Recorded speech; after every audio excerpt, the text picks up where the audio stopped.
અશોક સૂતો હતો. એ મોતી કૂતરા જેવો લાગતો હતો. અશોક એની નજીક જાય ત્યારે મોતી એની આંખો કરડી કરતો.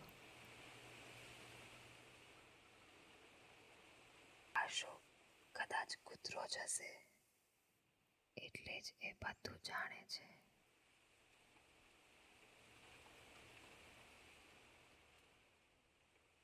એ કૂતરો હતો, જે હાથી હતો, જે સાપ હતો.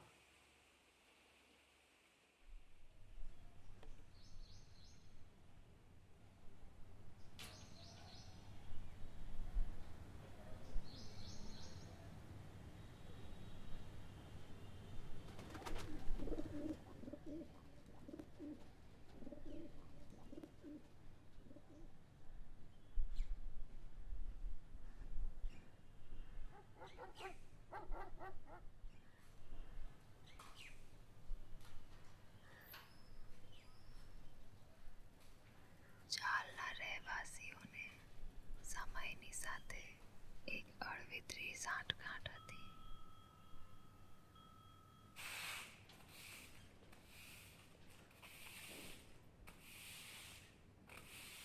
જાણે સમયનું અસ્તિત્વ જ ન હોય.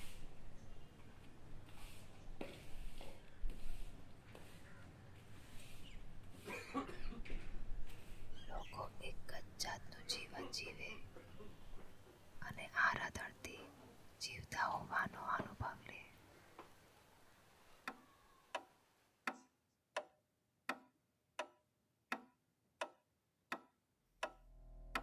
આમ ન હોત તો એ લોકો કદાચ સમયની વિશાળતાને સહન જ ન કરી શક્યા હોત.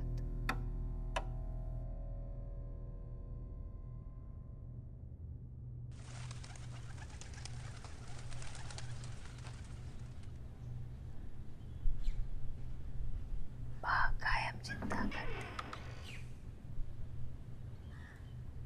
પોતાની જોડે જ વાતો કરતી. દાદા એમને મળવા આવતા.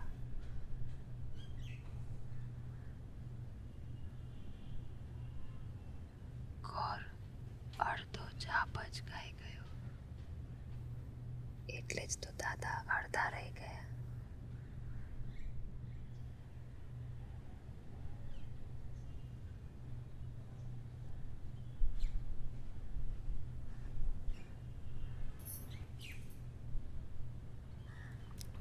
શ્રાદ્ધ અધૂરો રહી ગયો.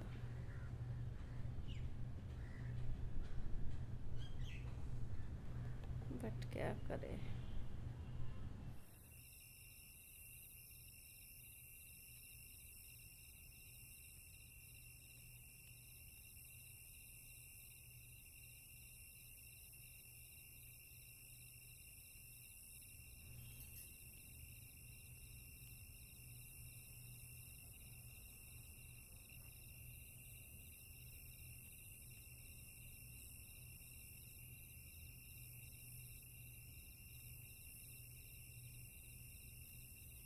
છેવટે બા કંટાળી ગઈ.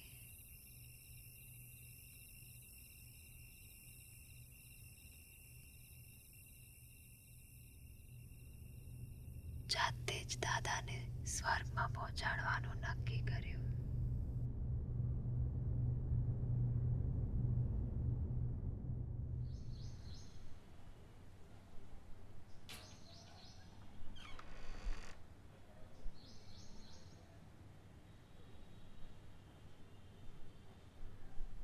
રીની ફૂલોની ભાતવાળા કપડાં પહેરતી.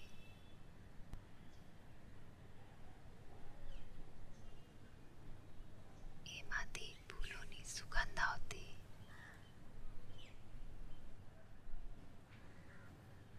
એ સુજોયની કવિતા સાંભળવા અગાસી પર જતી.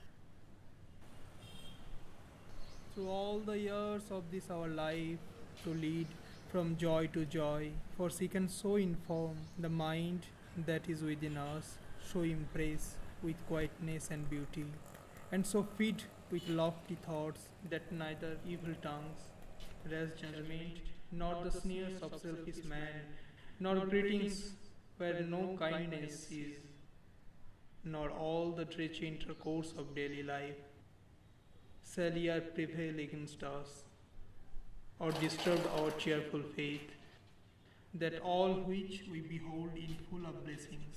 Thou, my dearest friend, my dear.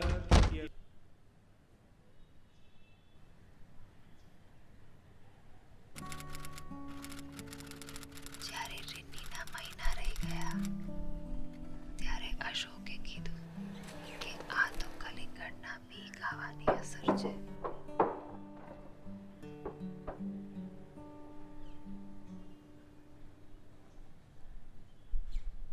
રીન્નીના લગન લેવાઈ ગયા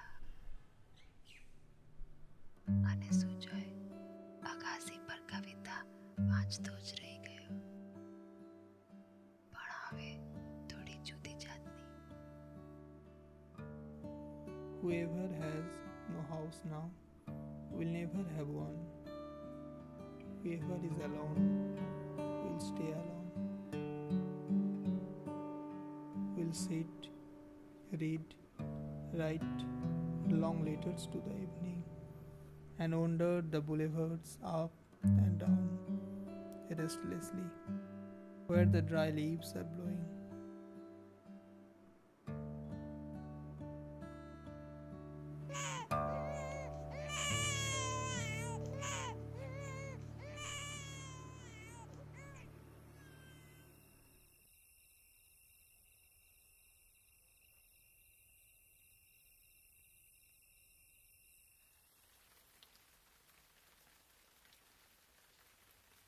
પછી તો ચોમાસું આવ્યું. કેટલાય દિવસો સુધી વરસાદ પડતો રહ્યો.